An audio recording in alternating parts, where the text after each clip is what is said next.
Yo, what's up, dudes?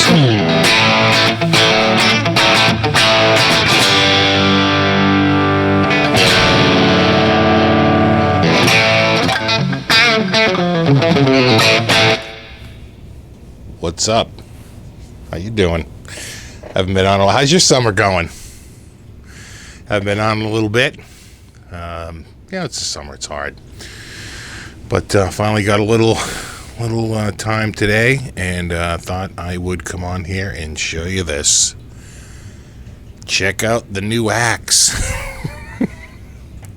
This is sort of an interesting guitar. This is a 1983 Squier 3-bolt neck with the micro tilt. Made in Japan. So, what was going on was Fender was bought by CBS in 1965, something like that.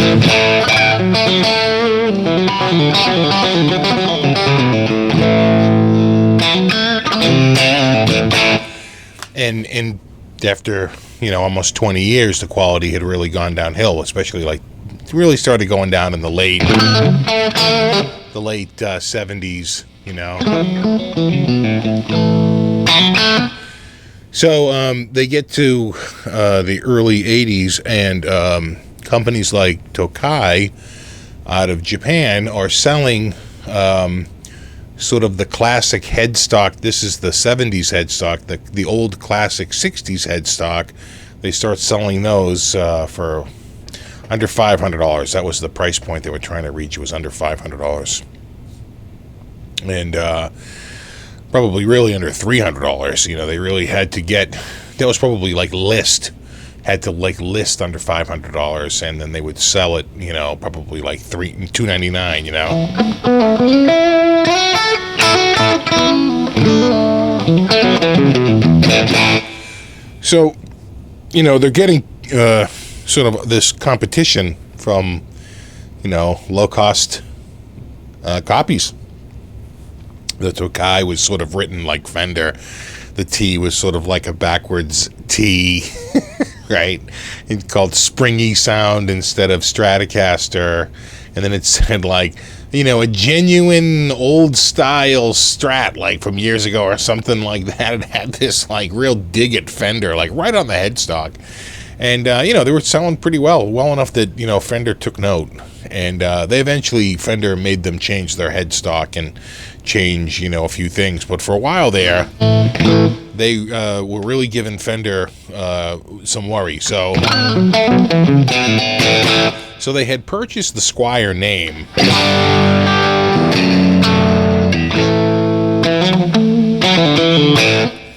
And they decided to release their own line of low-cost, and by low-cost, I think, they were just trying to get under $500 Stratocasters and Telecasters. So they come out with, and basses. So they come out with the JV series, which is the Japanese vintage. It's based on the 50s Strat. It's based on the 60s Strat. So the 50s is really like a 57. The 60s is really like a 62.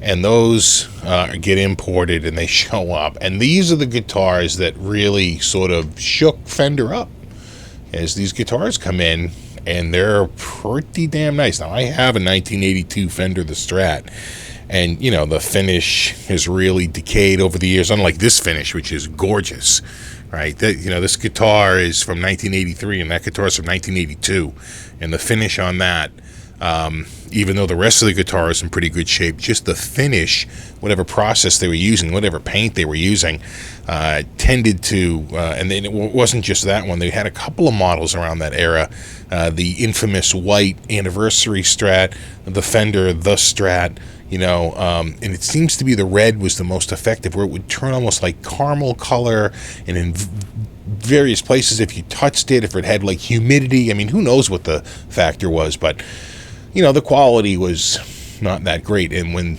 the first round of these Squier Strats came in, they were like, oh, we're in trouble. And because we really have to. That, I think, really got the ball rolling for them to buy the company back off of CBS.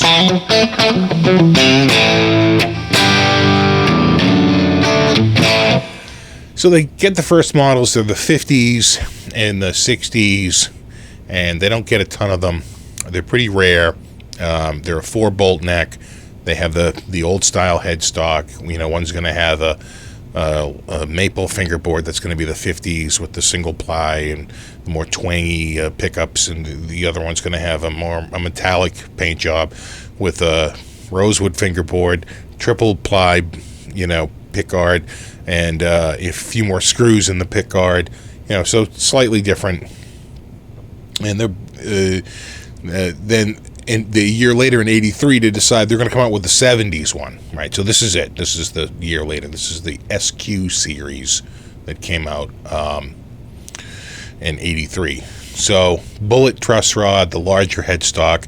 It's maple. There's no separate fingerboard, so it has a skunk stripe in the back to let the truss rod in. 3 bolt attachment with a micro tilt.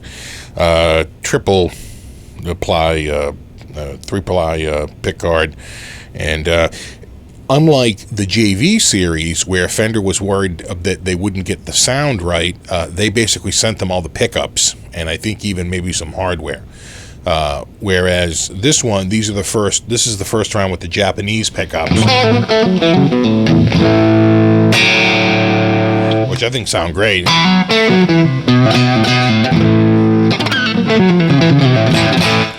The body on this is made out of Sen, S-E-N, which is they call it Sen ash. The only, I think, similarity with ash is it's the grain looks very similar. But it's actually not even related to ash. It's a different tree out of Japan, out of the Far East, mainly. So they call it Sen ash, but it's really this tone wood. I've looked it up. It gets great reviews. People are like, we love it, but it's kind of pricey. I guess there's not a ton of it. So for mass production of guitars, it's for whatever reason they happen to have it at the time. But a few sites I went to said, it's a good tone wood, but it's a little cost prohibitive compared to alder, right? Which I guess is more prevalent.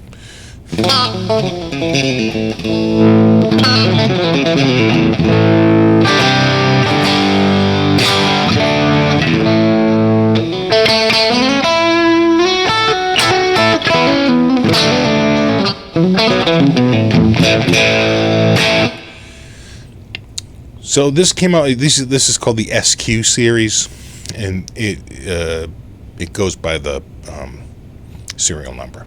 So the first year is the JV series. That's actually the more collectible. The SQ series is still a very high quality instrument. It predates the famous E series that everyone talks about. This is even before the E series. And this is the first one, sort of historically, this is the first one that has Squier in large letters. And it says little Fender in the smaller letters below it. The year prior, in '82, when they come out with this, Fender was the large one because Fender wanted to really push their product. And then in smaller up here, there was like a little seal, like a little round seal that said like Squier Series. The first round, because it says Fender, because it was the first one, because it was basically the straw that broke the camel's back in terms of Fender. They were like, okay, this is it, enough. We have got to do something. And that's when I think it really started that they were going to buy the company back. When those first Japanese Strats came in, they were like, oh, we're getting killed. We're not even doing anything here. And that was the year that the so-called Smith Strats came out. Those are good, but they still didn't quite have the mojo, I think, that and didn't quite have, I think, the sort of just clean, you know, everything on the Japanese Strats was just so. I mean, I just even like looking on the nut, just how perfectly it's cut. I mean, there was an attention to detail on these. I'm pretty sure these were made by Fujigen, right? Which is Ibanez. It's all that sort of that same factory.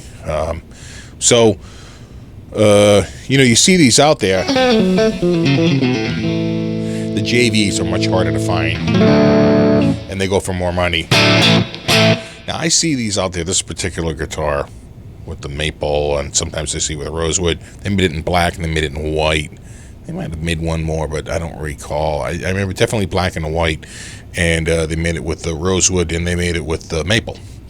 $5.99, $4.99. You see people asking for them, but that's a little pricey. This one was $3.29, and you'll see them out there for under $400. And at that price, they're great guitars. I mean, just like, you know, if it's $349, get it. You know, as long as it's in good shape. This guitar is like nearly mint. I could not believe, you know, Bobby had actually seen it, and he was like, "That guitar is ridiculously clean." I said, "I know." He goes, "It's like it's brand new right off the factory." I go, "I know. It's eerie, you know." Some people, I guess, maybe buy and just don't ever get around to playing it. They buy it to collect. I don't really know. Or they play very light. There were some scratches on the pick guard, but those were minor. Almost like fingernail scratches more than pick scratches, you know? Like their fingers were resting on here and it scratched up the fingerboard. I mean, the pick guard up a little bit.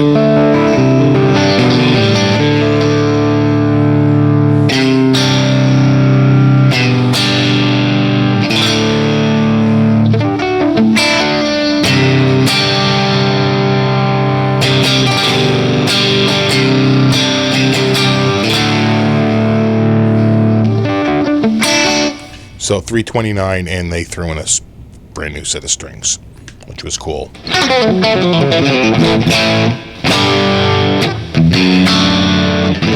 I was 10% over my $300 limit.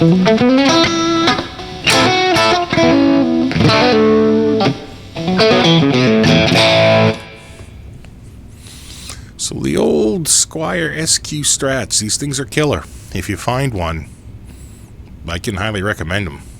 You know, and you know, for that kind of money, it's going to be hard to find a guitar, you know, that nice.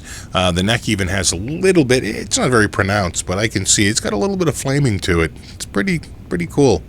All right, guys, that's it on this. I'll try and come back a little sooner. We'll see. It's been one of those summers. Let's see if we can just get a nice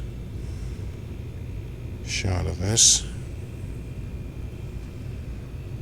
The old bullet truss rod. That reminds me of my old 70s Strat.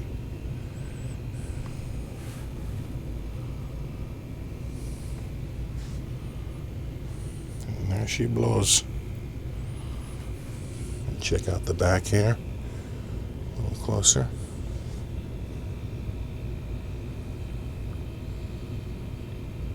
Not too shabby. Alright, guys. As always, rock on.